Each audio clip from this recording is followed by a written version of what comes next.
Hi, everyone. Wishing you a beautiful day ahead. So, joining us today is Lorne Ribit. He is the expert coach, culture expert, culture strategy expert. Yeah. So, thank you so much, Lauren, for joining our discussion today. And I think our audience and us here very welcome to hear more about your sharing. Would you please share a bit about yourself and what you do and your passion to be this expertise? Yes, well, good day to you both, Vivian, you and I'm so delighted to be here with you and your audience. I am deeply committed to advancing individuals and teams and workplaces in a way where people can thrive and do their best possible work. And that means that I'm deeply committed to helping to create um, cultures that move towards thriving. I think the culture, every organization has a culture, every place has a culture, every home has a culture. But I focus on organization, workplace cultures, and every culture, every place has a culture, and the question is it moving towards thriving, or is it kind of stuck in kind of neutral, or is it moving towards toxicity? And I really believe that with intentionality, we can move cultures towards thriving. And also, while we do that, we can focus on really optimizing the contribution of individuals so that people have a great sense of belonging and the ability to really contribute. So that's my life is focused on that. It's what I wake up and do every day, what I think about, what I care about. And I'm deeply fortunate to be able to do that. I would want to bring you back all the way back in your first study your university. So you study in education. Am I correct? Yes. Yes. Yeah. And then what brought you to learn that major out of everything that you could learn possibly back then? Well, when I was younger, the and I just finished university, I really spent a lot of my time in athletics. I was very interested in sports. That's where I had a lot of my energy. And my family grew up very poor on a small farm. So here in Western Canada, my parents were had a quarter section of land where they had mixed farming, and there was no running water, no power, no telephone, no anything. And my parents were deeply committed to helping their two children. There were two of us get an education. So I went about that journey, got an education, but I played a lot of sports and I liked it and I was quite good at it. So when I got to my first job as a teacher, I taught phys ed and all the sports. I coached all the sports teams. And that was the biggest influence in my life, and why I really got interested and fascinated by culture. Because when I came to this school, the school was actually a little bit, it was kind of, didn't have very good morale, really. The kids didn't have very good morale. The sports teams were not very successful.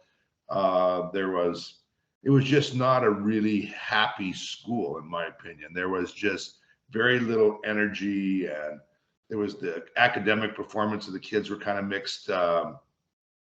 And when I left 4 years later, because of the contribution of the other teachers, the wonderful students, and the parents, we completely transformed that school.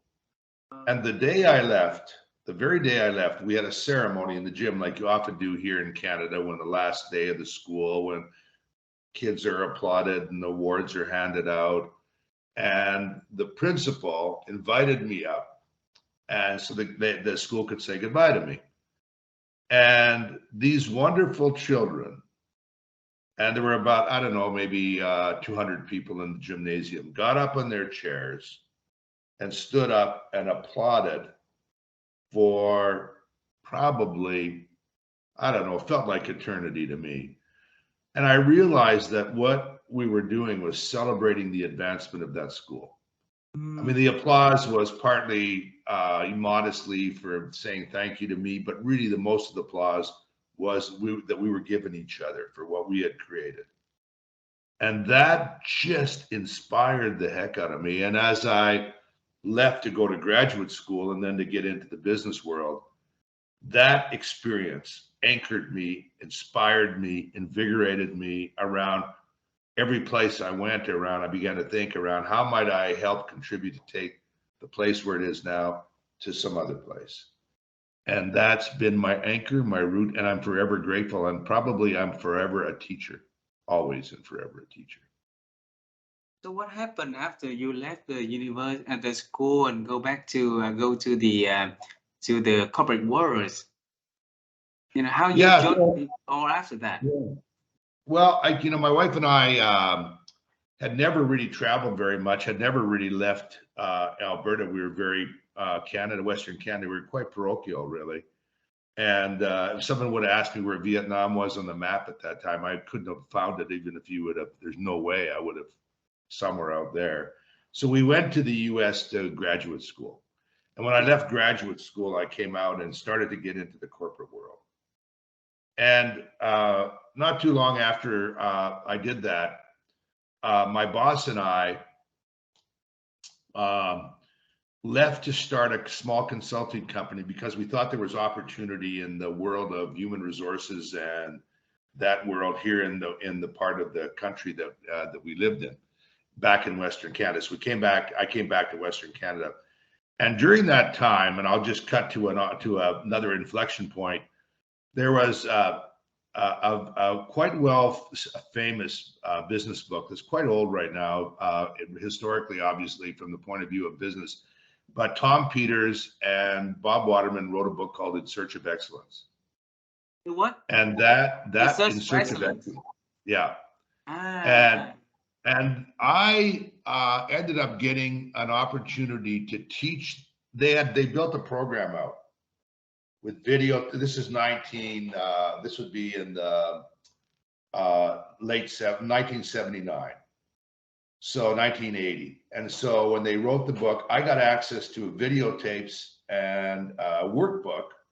And as part of my consulting practice, I ended up asking leaders of companies if they wanted to introduce the material to their leadership team.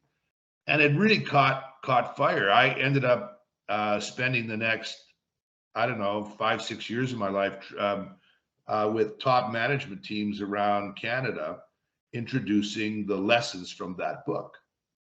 So I had all of a sudden access to all these boardrooms. So from Suncor to ASEA Brown Boveri to Union Oil to all these companies. And I was quite a young man still at that time. I was in my, I had just barely turned 30. But I got access, and I found this ability to how much I love facilitating and bringing top leadership together to really help think about these principles and how much you could engage them to move that forward. And it gave me a huge amount of confidence. As I was ending that part of my journey now, my wife and I have 3 children, and some back to the University of Oregon, where I went to graduate school. 2 of my colleagues there had started a business in Seattle with the office in Tokyo. And they were studying what the Japanese were doing around world-class manufacturing. At that time, in about 1981, no one knew anything in the West about the Toyota production system or Hoshin Kanri or Kaizen. That was foreign to most people. And so they asked me if I would come, and because they needed more help, if I would come, and I would go and I would take leadership teams to Japan to study Deming Prize winning companies. At that time, Deming was quite a famous, the American had reached a famous guy in Japan along with Giron. And we would take companies to, including people like the future chair of Ford Motor Company, who at that time was working at Boeing. And so we had taken teams like that, top management teams, to Japan for 2 to 3 weeks, intensive study. And I got a massive lesson of the way the Japanese thought about leadership, around the use of engagement, of course, the Toyota production system from Kanban to, and then their management system around Hoshin Kanri, and they're thinking about Kaizen. So now I'm starting to build this sense of experience, but it was like a massive, intensive set of education, one company after another, sitting there, listening, taking notes, debriefing. And you do that a number of times, and all of a sudden it has an impact. One of the people that I met on that journey was the chair of a new company that was selling something called cellular phones. I had no idea what a cellular phone was. Now, this is now 1990. No idea. And he says to me, pretty soon everybody's going to have a cellular phone. And I'm going, that's crazy. And even by that time, people in Hong Kong were being asked to turn their phones off in theaters. But in the West, cellular phones had not really taken off yet. So he asked me to come help build a management system for this cellular phone company. And I did that. So now I'm involved with a high growth startup cellular company and bringing a management system. So now I'm continuing to build my my set of views around what it takes to create a great organization and a great environment and a great culture. I was there, and tell me when you want me to stop, because I'll give you a little bit more on my journey. Should I keep going? Is this? Demi, Lorne, I would like to ask you regarding to Demi, because when you were there in Japan, have you met him personally? He's No. my superhero. I did not. I did not have the privilege to do that. No, I didn't. But I met a number of his proteges, because he was quite heavily involved with the Japanese Union of Scientists and Engineers, but I never did meet him. No. But what I was quite amazed at is how much he was revered in Japan. A lot of my colleagues, when I work with Adecco Group, they they put Jamin as a superhero in their life for the management gurus, right? So before we go to your we go back to your cellular phone company that started with your start, I would want to bring you back to your 30. All right. So when you were 30 years old, and then you were able to gather a lot of leaders, and then into the talk and be able to persuade them to do a lot of things. When we were at 30 years old, we will not be able to do that. We were scared. So what not stopped you to do that, Lorne? Well, I was listening to one of the tips you gave around influence. What was that? Day. I think tip number 10, where I think you said, if you want to be an influencer, then you have to, first of all, bring something and offer something of value. So what gave me courage, I think, because I was scared too. And actually, because one of the things that I often tell my children and I tell others is that when I was that age, when I started that company, my wife and I had just bought a new home. We had a very big mortgage. Kathleen, my wonderful wife of 50 years, was pregnant with our second child. And I remember being terrified, thinking, oh, how am I going to feed this family? But that's when I was going back. I had the benefit of the work of the Insurgent Excellence Program to be the value that I brought. There was a lot of curiosity about that program, about the book, a lot of curiosity about the book. And management systems at that time weren't very used to bringing together management teams to have these conversations in that way. It was quite unusual at that time. So I had the benefit of offering the value, not trying to sell myself so much as, hey, this might be of value to you and your team. And I didn't use that language, and I didn't know enough how to use your tip at that time, somehow just by accident. But I thought that was such a profound thing that you say, that you have to really offer the head, the heart, and the hands. I think that's tip number 18, right? You have to have all three that have to be there. And that's what I was able to do. I was able to, first of all, offer the value, and then appeal to some of the head, the heart, and I was naturally gifted with good facilitation skills. That was a benefit. I was a comfortable facilitator, and that helped me along. And the more I spent time with management teams, in some ways at that time, my youth became, they almost treated me like an adopted son. These management teams, so in some ways I was a non-threatening facilitator, and then because I was a little bit naive, my questions were interpreted as more well-intended care, not politically motivated or trying to work my own ego or agenda. So that's when sometime, you're just fortunate and good luck, really.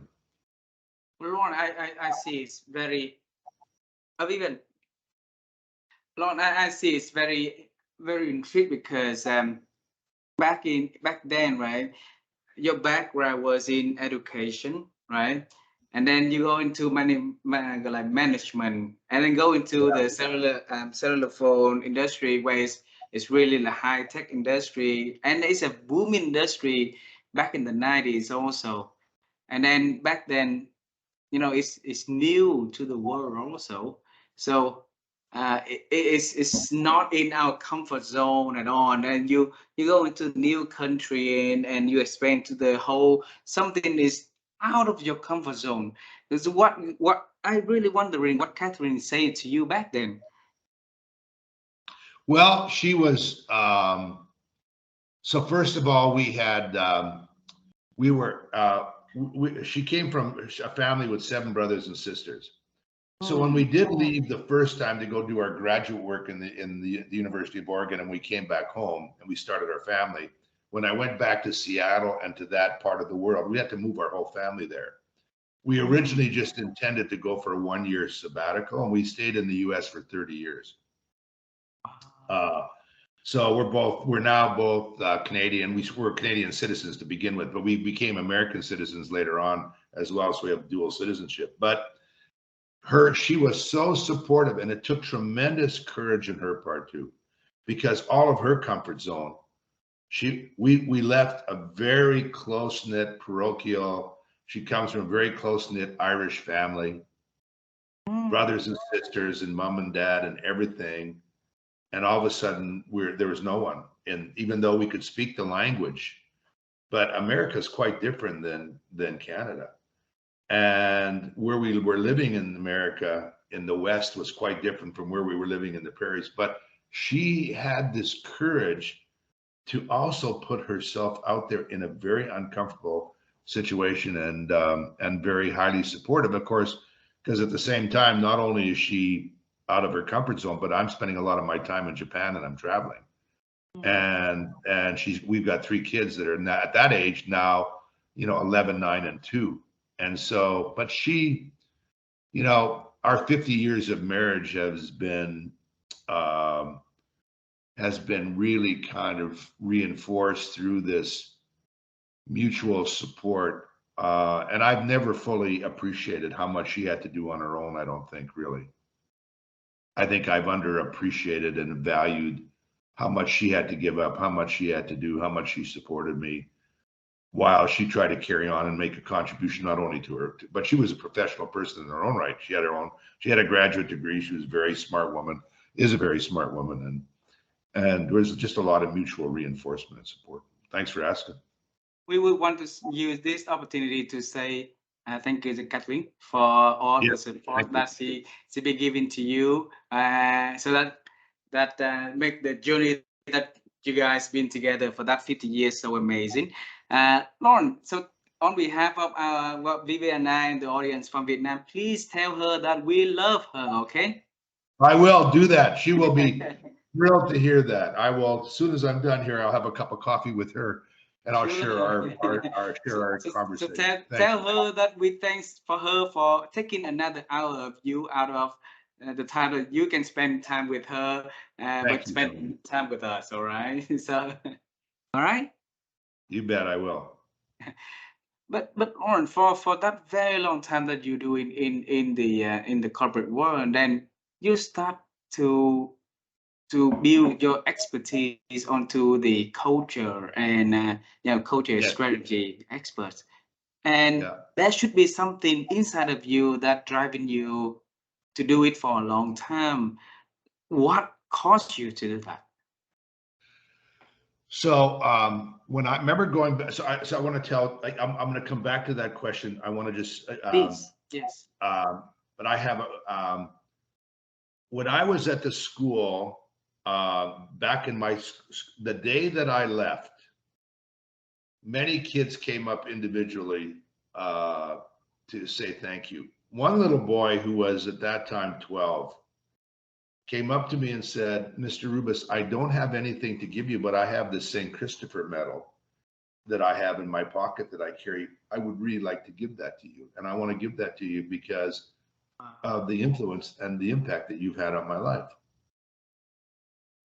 And I thought, oh my goodness. First of all, I didn't really, but I wanted to just say, so I did take it and I thanked him so much. I didn't know. And he was so genuine and I realized I really didn't do anything but create conditions for him to be seen, for him to participate.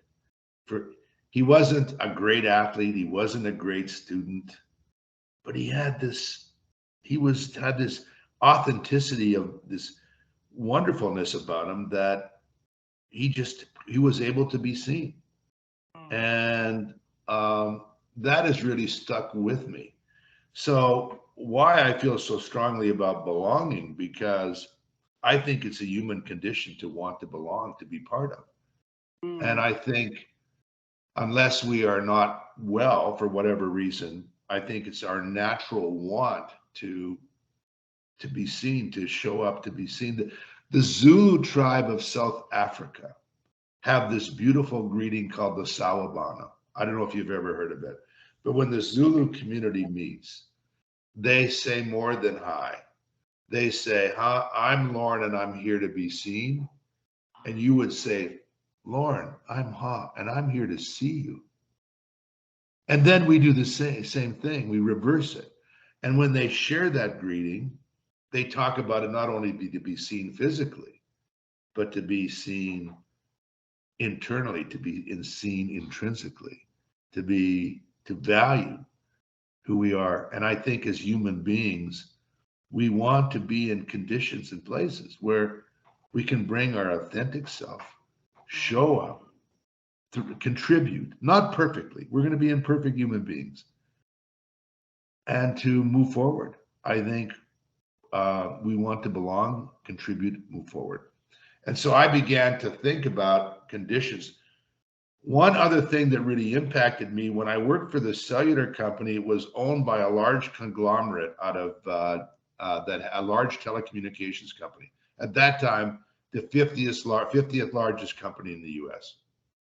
And it was started to open up international markets. And the chairman of the company asked me to come and help lead management systems and new businesses in international markets. So I now had a chance to go to places like Budapest, Prague, as communism was coming down, as the wall was coming down. People that have never had cell phones before, they would have to wait 10 years for a phone. But I remember seeing the impact it had on me around people in Budapest and places had never seen a grocery store full of fruits and vegetables, had never seen anything like that. They had been living in an oppressed kind of a way for all these years. and we were using the phone system to help them get freedom. And that also had a big impact on my life around thinking, well, now I'm thinking about culture in even a more macro kind of a way around the kind of environment that you need to have to support freedom. And of course, today with the Ukrainian war, and we see that, you know, coming back right in our right in our TVs or our monitors every single day. But anyway, having those years in the international side, watching those new found freedom and startup and all that of those countries had quite a big impact on me. Lorne, that makes me feel bad, and I would like to ask you, because when I was young, I read, like books, right? And it tells me human beings 1,000 years ago that we live in tribe, and the only thing that help us to be living is to be belonging. Like Yes.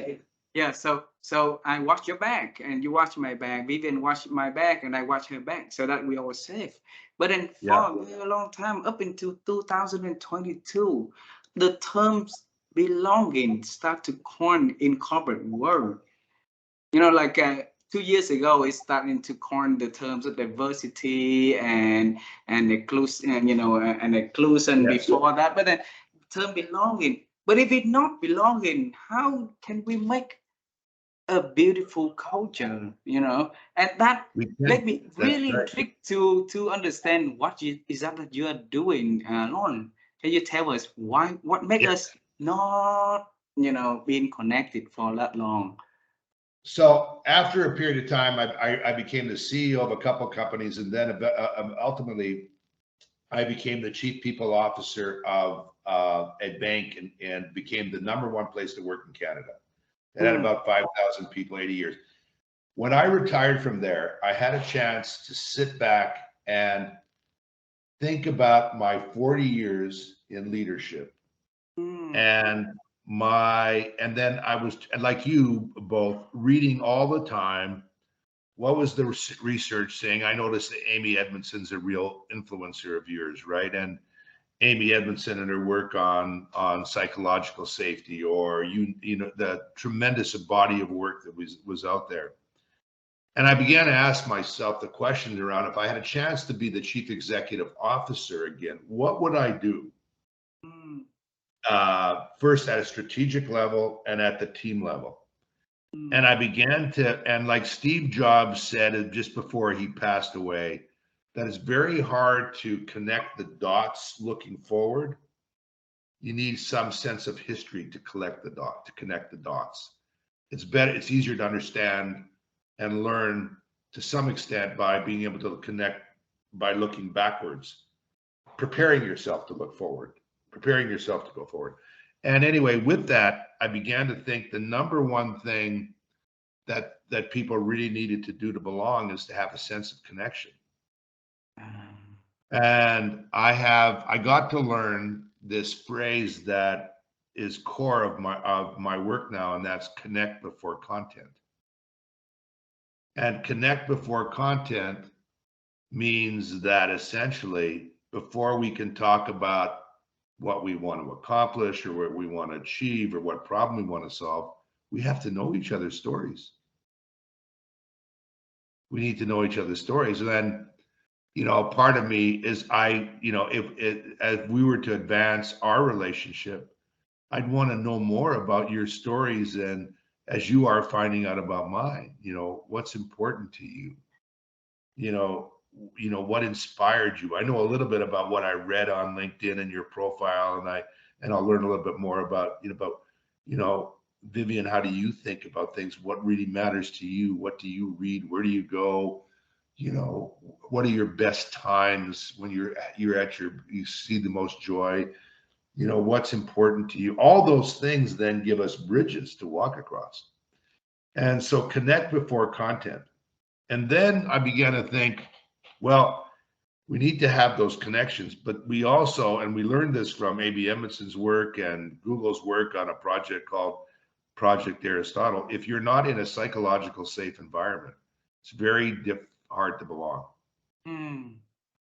If you have to put a veneer on yourself and you can't bring your authentic self into work or into any environment, then it's hard to really, really, truly belong. If you make a mistake and you feel like you're chastised and shame emerges, or you have to diminish yourself, then it's hard to belong. If you can't offer or ask for help, it's hard to belong. And we can't have hard and constructive, caring conversations with each other, then it's hard to belong. So I started to think, well, we need to create some of those conditions that it's a psychological safe environment. So we can connect before content, create a psychological safe environment. And then this other woman who I'm sure you read her work, Brene Brown, Yes. has a beautiful statement. Yeah, that's kindness is clarity. Well, I find in many organizations that the lack of clarity is that people, there's lack of clarity around the work that people do, around that the work's important. So a lot of people work hard and they do lots of activity, but I wanted to make sure that people understood that the work that they were doing was meaningful and contributed towards the purpose of the team and the purpose of the organization. And then I added the idea of making a difference. And so my argument was that, look, if you can take diversity, inclusion, and equity as a strategy, what it really matters is that it happens at a sense of belonging at the individual level. So if you can connect before content, if you can be in a psychological safe work environment where you can bring your best, if you can be sure that your work is clear, that it's adding to the value and purpose of the organization, and you make a difference, you're going to have a greater sense of belonging. And so that's how we built Belongify, to try and bring those conditions to equip leaders and teams and individuals to thrive in that kind of environment. Lorne, I want to put myself as your client, okay, as your client, and say, okay, if you come to me and you say, okay, this is what Belongify would do. So what would you say to a leader, a business leader, like let's say to me, to say the point, the value that you would want to bring to me and the world. Can you tell us that? Yeah.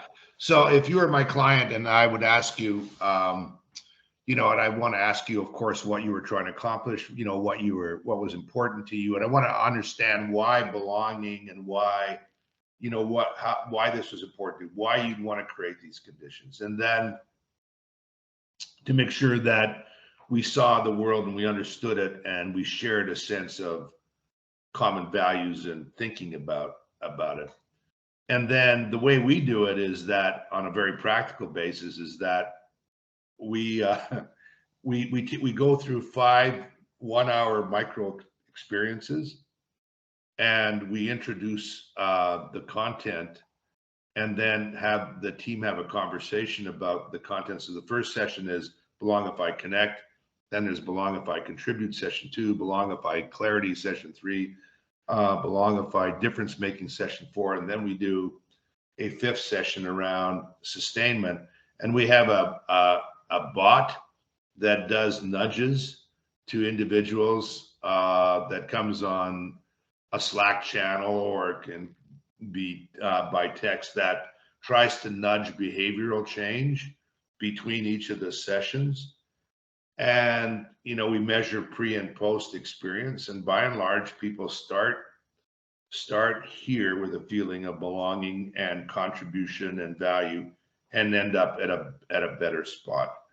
And we try and equip, either we teach that and facilitate it, or we use a historical, fairly common train the trainer model to train other leaders to do it, facilitators to do it, or we actually train the leader to do it.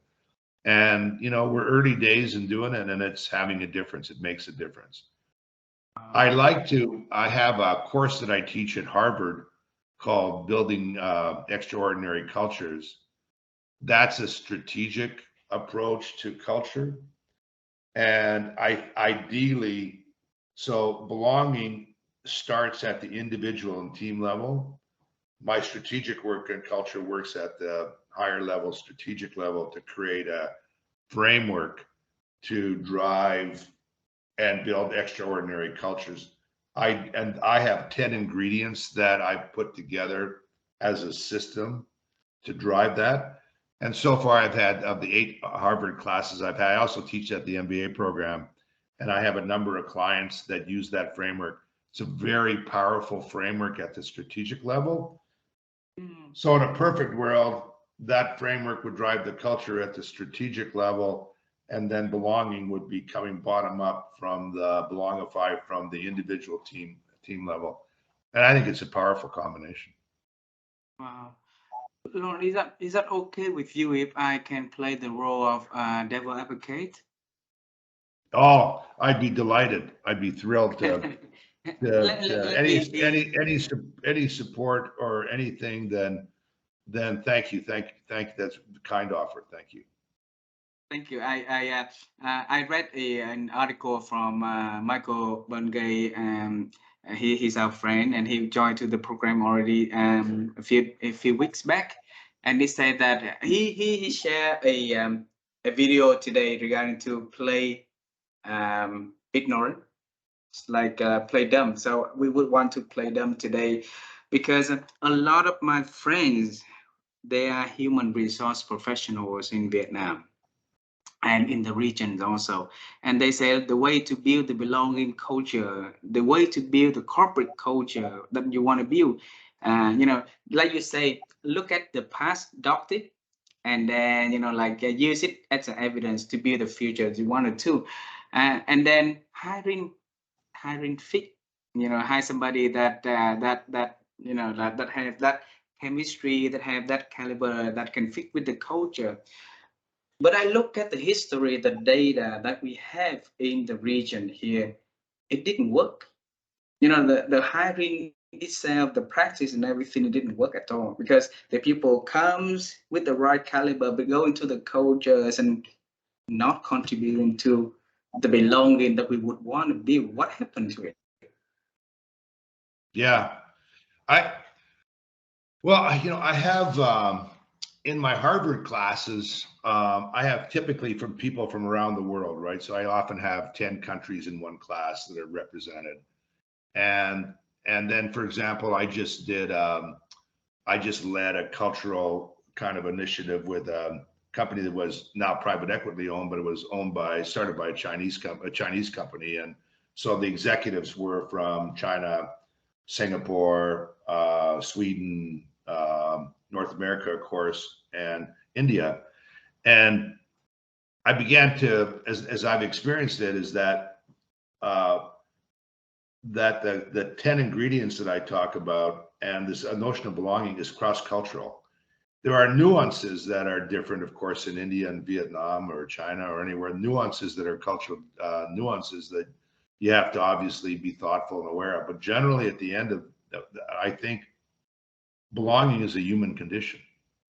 It is whether you're whatever. As a human being, we want to be, like you said, it was tribal. I have your back, you have my back.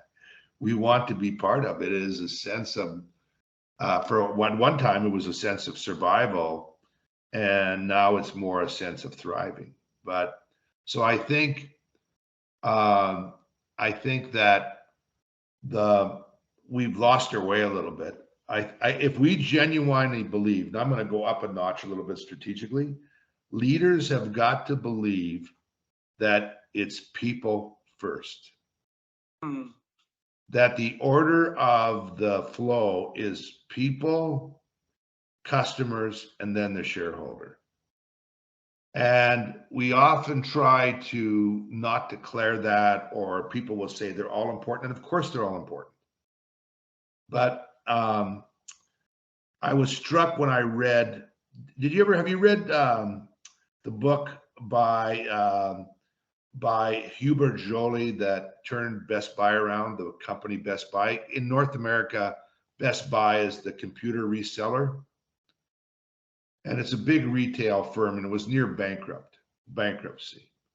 And this is quite a recent book, and he was invited to come and turn the company around. And in that book, he talks about trying to get his leadership to think about people as the source and not just the resource. And when you think about people as the source, a lot of companies will say people are my most important asset, but they use the word asset.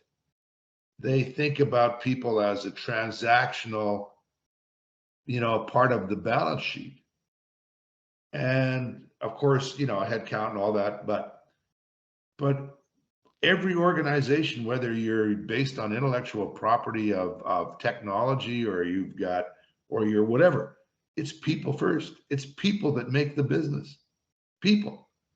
And when we think around what we need as human beings, right? Of course, we need to be paid properly and to be treated well. And we need to create conditions for people to contribute and to thrive. And when we do that, the business model and the strategy and the nuances and the innovation tends to work out.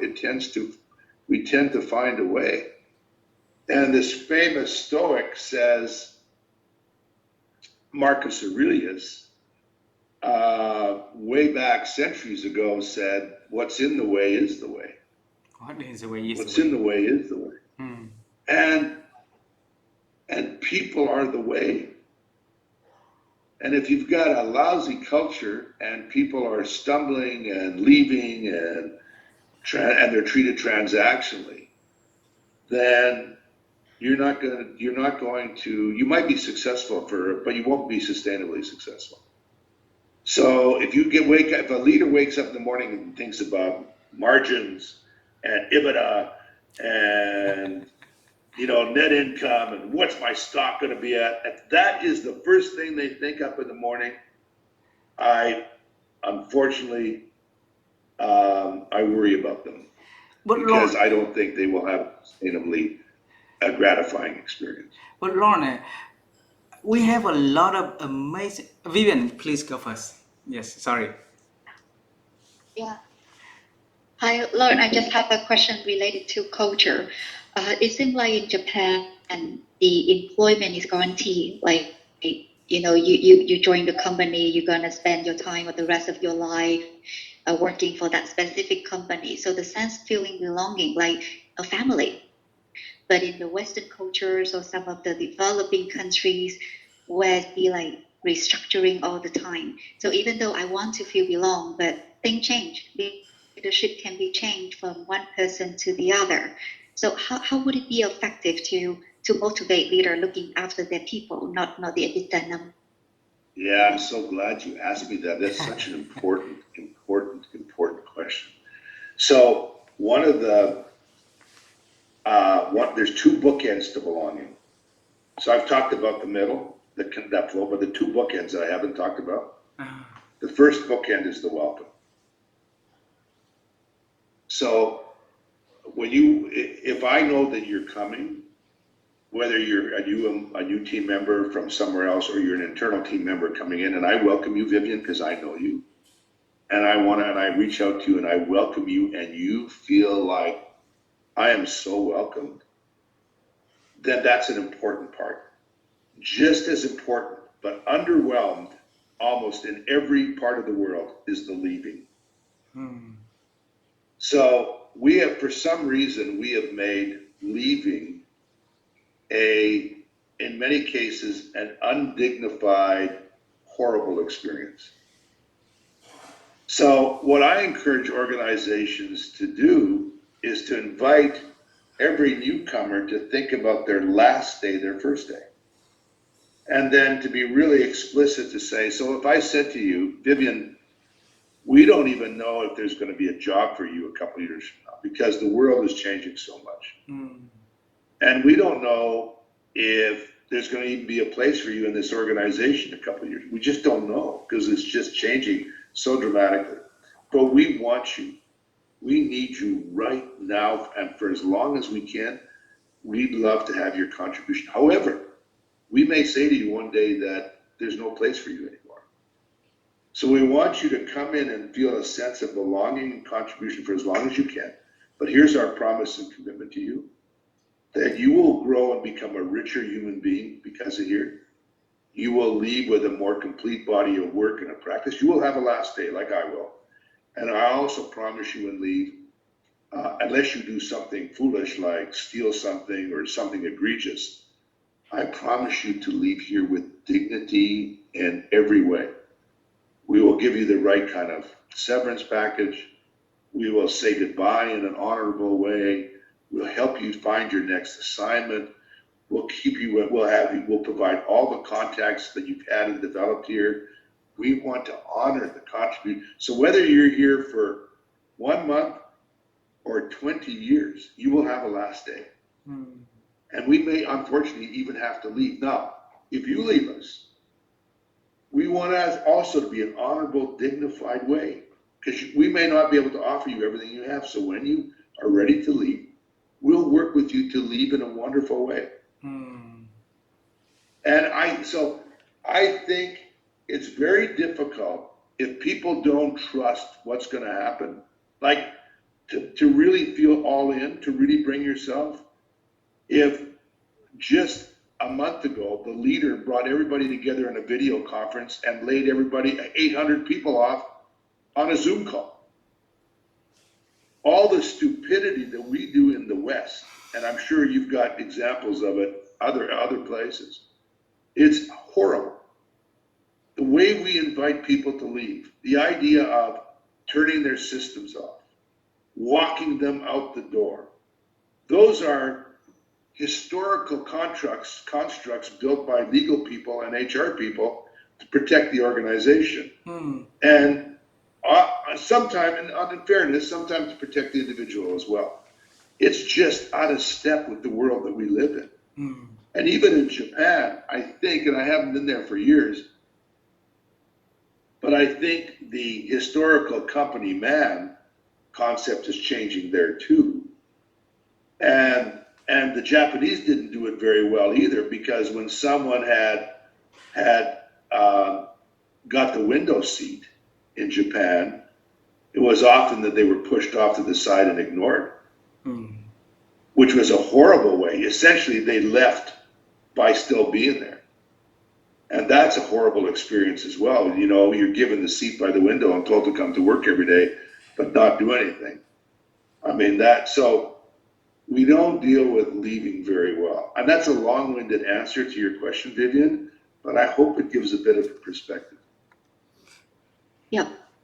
It's definitely a lovely answer, Lauren, because I've seen also a lot of that exiting, how HR professional kind of like turn off the computer, even though they have contributed a long time to the company, and it just makes them feel so bad. It's just it's a procedure they have to go through, but it's just badly executed. So thank you so much for that questions. Yeah, and not only do they feel bad, but everybody else, their friends feel bad. Everybody feels bad. And if we have to change that paradigm, and if we do, you still may feel bad. Look, it always can feel bad when someone comes up to you and said, we don't have a place for you. I get that.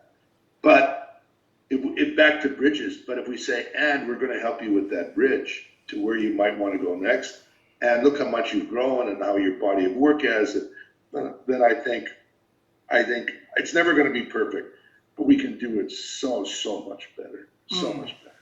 I think, Lorne, the COVID-19 has a lot of bad effects, but also has a lot of good impacts on how the society looking at the belongings, and for companies to looking at the employees and build a culture, actually, to my opinion.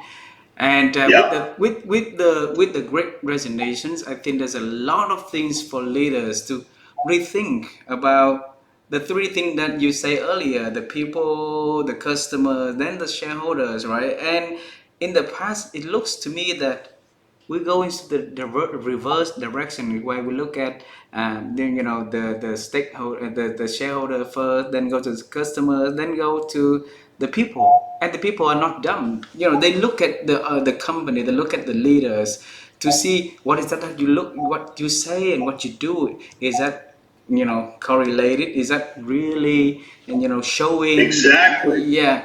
and Yeah. and and and I during this challenging time, I really applaud for the people that have the courage to speak up, to decide, hey, I'm gonna leave regardless of how tomorrow holds. But then I'm gonna go to show that the employees matters. And to me, it's very courageous that they do that, and I really applaud them for doing that. However, look at at the I want to put everything as a plain page. All right. and uh, Yes. and and I think that as human beings we make mistakes, but then we can make corrections also. So Yes. if Vivian, I, and you as a business leaders want to start the culture from scratch, okay, Yes. and build a culture where the people feel their belongings, where they feel that they love where they are and what they do. What's the fundamental core things that we should be doing as leaders to rebuild everything from scratch? Yeah. So, assuming that, and I'm not going to talk about the business model and the strategy into the market, and I'm going to put that off to the side. I'm just going to Please. talk about the operating system, the culture. Yes. And if we work on the premises that we are what we do, then what are we going to do?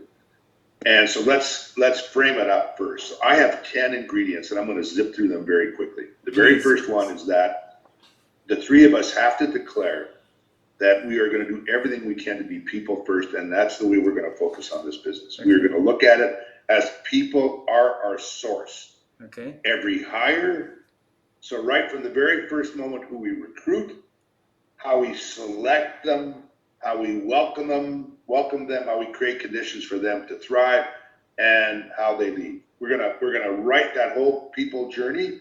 We are gonna be people first, and when we everything from creating a website to our business processes to our whatever we do, we're gonna always ask ourselves, let's think about this people first. That's the first thing. The second thing is that we want to be really clear about what our purpose is. We have to have an inspiring, compelling purpose. I'm not talking about our business model. I'm not talking about, and yes, we want a vision around inspiring kind of where we want to go and have a narrative to that. But why do people want to be here? Why? Why do they want, or what's our why? Back to the Simon Sinek work, that is, what's the why? And then we need to be clear, while we celebrate diversity, inclusion, and equity, what our core intentional modern values are. What do we really believe that while we want everybody to be highly diverse, so whether they're from Vietnam or from England or from Canada or from India, what are common behaviors and values that will bring us together and to bind us in a constructive way without diminishing our diversity? And then our leaders we have to have a leadership system where our leaders are clear about that their whole role is to get results, of course, but to develop human beings. And we want people, and we expect people that want raise their hand and want to work for and around them, because they support this whole notion of contribution. They see people as a source, and they help them thrive. And then, so we want a psychological and safe belonging environment. So of course we'll employ the belonging system. And then the next is that we want acute listening. Like, we have to be exceptional at listening, but we want to invite people to speak up. So that's number 6. Number 7 is we want everybody to have a growth and disruptive mindset. So we want to have everybody from the chair and the founders right through, always thinking about how do we think about how we can continue to grow and develop. And then we believe in peer-to-peer power. We want to invite play and experimentation, and we want people to be here because of their growth and personal equity. We do those 10 things. Mm. We do them well, not perfectly. We do those 10 things. We are going to have an extraordinary culture. It won't be perfect, but it is going to be exceptional. People will want to come and work there. Yes, we'll make mistakes. However, we will truly be seen as a learning organization, not a punishing organization. And people will make sure that together we're successful. That's a long-winded response, but those are the 10 things that you must have, in my opinion, Wow. to become extraordinary as a culture.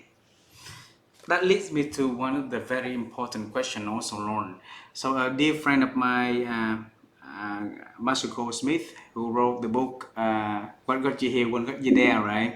And he just Yeah, Marco, yeah. so Masako just just published the new book, The Earned Life, and he said that and to me, if I was in the very long time with the old culture where the leaders say a lot of things but not doing it, and then I want to give it the benefit of the doubt, and trust my leaders. We do something better to create a culture that promote belongings, that promote great things, right? And then what do we as leaders need to let them know that actually we have changed and want to make something different, and really wants to make something that impactfully to create the culture that we want to promote the belongings. As a leader, how do we do that? Here's what I would do. Mm. And I've done this before, and it's very powerful. So I'm going to throw out the approach as a directional approach, understanding that between the three of us, or we shape it, but it's directed this way. I would put a call out, even if I had 50,000 people. I would make a statement around saying, we want to advance our culture. We want to take our culture and refresh it and advance it. And we need your help. So we're going to bring 50 people together from around. So let's say we had 5,000 people. We're going to invite 50 people from every part of the company to come together to help create that strategy. We need your help. So we'd like you to apply for that position. So send me a video, no more than 3 minutes, around why you want to be one of those culture champions. I'm the CEO. I'm going to get 500 videos. And then I'm going to invite a group of people to select a highly representative group from every level, every representation, to make up the 50. And then they've got to leave their titles at the door, and I'm going to bring them in, and I'm going to take them through a conversation around these 10 ingredients. I'm going to put a diagnostic out there around, ask the entire company, back to listening, where we are on this diagnostic tool. And then I'm going to go and invite the 50 people to go on a listening tour and to find out, and because the source is right there in those 5,000 people. They have the answers. And by those people going out in some constructive way to listen and to get input from the 5,000 people. Wow. So now I've got the 50 people together, and we do this kind of a level setting around what does it take to create a culture, including studying the best winning cultures, like how come Zoom's culture is so great? What are the top 10 companies in the world culture-wise? What does that culture look like? What does it feel like? Create a narrative and a picture of what we want ours to look like. Do the diagnostic as to where we are. Send them out on a listening tour. Bring them back with their recommendations. Be very open and transparent on the recommendation. Share it with all 5,000 people. Build a game plan. Think big. Start small. Act now. I would do that over a 30-day period and start the journey. And that culture, in 3 to 5 years, you won't even recognize it. We'll be the #1 place to work anywhere in the world. I genuinely believe that. Lauren, I noted down right here is how long would it take? But you already said to me that, so I think on behalf of a lot of business leaders, listen to this conversation. At least, you already gave them the answer. If they start to do it right in 3 to 5 years, they can rebuild the organization culture that superstars and attract a lot of and build the brand into the best. So thank you so much. And it will happen, and people are the source. And the medium, there's a famous Canadian philosopher who says the medium is the message. The medium is the message. Marshall McLuhan. In this case, because you are what you do, the way you approach your culture reinvention is the message. So if you just try and do it yourself on a weekend retreat with just the executive, well, the message is that you've got all the answers. But if you go and embrace people from around the company to help create it, to co-create it, the message is you're the source. We're engaging you. We are going to co-create the narrative and create the path. Wonderful. And it's hard. It's so simple, but it's so hard. And most leaders don't have the courage to do it. They'll say, we don't have time to do it. How much is it going to cost? You mean you're going to spend all that time doing it? Who's going to do those people's jobs? Well, when you start asking all those questions and you want to throw out all that, then my thing is, please, you're not ready yet. You're not ready. You really don't want to. You want to go tell your board of directors that you're refreshing your culture. You want to put on a political front that you want, but you really don't want to. I would want to go to my last question for today, Lorne, and this relates to what you just said. Leaders don't have time, right? They have many priorities to fix at once. So, culture is just one of the things they need to do. But then above culture is the education system, the society. And the education system is where I think that has a really, really good impact on where we want leaders, organizations, everybody to head into. And at Harvard University is the top-notch university in the world, right? Is any exciting things that you and the program that's doing to help to promote, the academia system that help the people to realize and start to build a culture of, a better cultures everywhere? Yeah, so the beautiful thing that we have and the wonderful outcome of COVID, there are lots of negative things, of course, people dying and all the horrible things. But look at the platform we're on. Would the three of us have this conversation if it would have? Maybe not. I have traveled the world on Zoom. We can connect in so many wonderful ways. And Microsoft now with Teams and everything. So one of the ways the academic systems have got to change dramatically, the post-secondary institutions in particular, is to not think of their world as those monolithic buildings that they've all built on, whether it's Harvard Square or Stanford or you name it. We have these beautiful minds around the world. Yeah. And we need to invite our students and people to connect with each other and to connect before content, to connect. And if we could do that, then the artificial barriers that we throw up around, policy and economic policy and tariffs and then we could change the world. We have to, and I think if I'd ask for that one thing is to broaden the perspective around where, not everybody can get on a plane, nor should they, to go visit, but we can all see each other and visit each other. Today, tomorrow. Yep. I sat with you on your beautiful sea while you did tip number 10 and 18, and I watched your tips. I heard you and that bird is so loud in that one thing that, you remember that, Vivian? That yes. One that in my grandma's home, yes.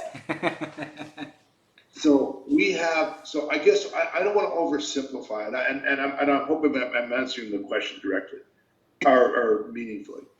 But we have, right from early childhood to grade school, We need to connect the world with each other. We need to be with each other, learn from each other, hear from each other, put a principle out, allow for critical thinking to happen, for perspectives, to share perspective.